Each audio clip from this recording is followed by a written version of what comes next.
Dito naman sa Pilipinas, nakararanas din ng malamig na panahon ang ilang bahagi ng Luzon at Metro Manila dahil sa hanging amihan.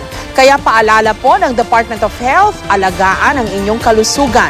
Susi raw sa malusog na pangangatawan ngayong panahon ang mga pampainit pero healthy na pagkain. May report si Micaela Papa.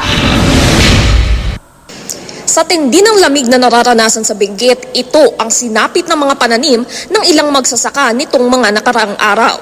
Yan ang vegetable frost o pagyeyelo ng mga gulay. Dahil din sa malamig na panahon na sinabayan pa ng manakanakang pag-ulan, pati mga strawberry na bulok. Kasi umuulan tapos may fog.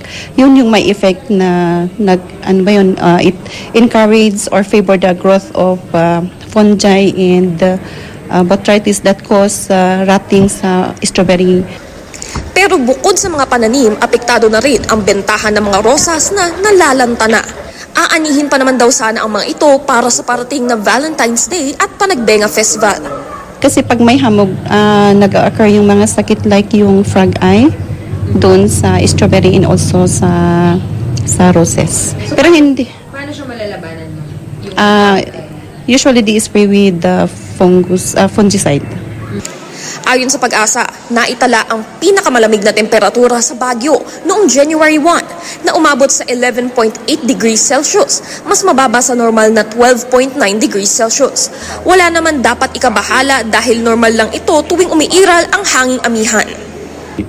Transporter ng cold temperature yung high pressure dun sa Siberia, sa China, sa Northern China and Tibet. Iikot yan at bababa sa atin as northeasterly. So tinatawag natin yan northeast monsoon. Ngunit ang kakaibang lamig dala ang mga karaniwang sakit.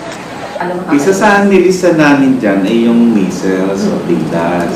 Kasi yan, nag-uumpisang kumalat yan sa Disyembre. Tapos yung iba naman, ang naging uso ngayon ay ubo at sipon. Sa malamig na klima, bumabagsak yung resistensya natin. Kaya naman ayon sa isang chef at dietitian, tamang pagkain ang susi sa malusog na pangangatawan ngayong malamig ang panahon. Example ng pampainit ngunit healthy na dish, itong baked chicken wrapped in bacon. Ang karne, mantika at iba pang sahog daw, mataas sa fat na kailangan ng katawan. Ang isa sa role ng fat, body insulator, to keep the body warm. Tapos ganun din ang butter, at saka oil. Perfect time din daw para mag-indulge dahil ang mga pagkaing may simple sugars tulad ng asukal at kanin mabilis mag-metabolize at maging init sa katawan. Pero syempre, everything in moderation. Pinakamaganda raw ang orig na pampainit ng Pinoy, putaheng maanghang tulad ng Bicol Express. Sile ang sagot dyan. Meron tayong iba-ibang klase ng sile. Meron tayong bell pepper, meron tayong siling berde, tsaka labuyo. Lahat ito nilalagay sa Bicol Express.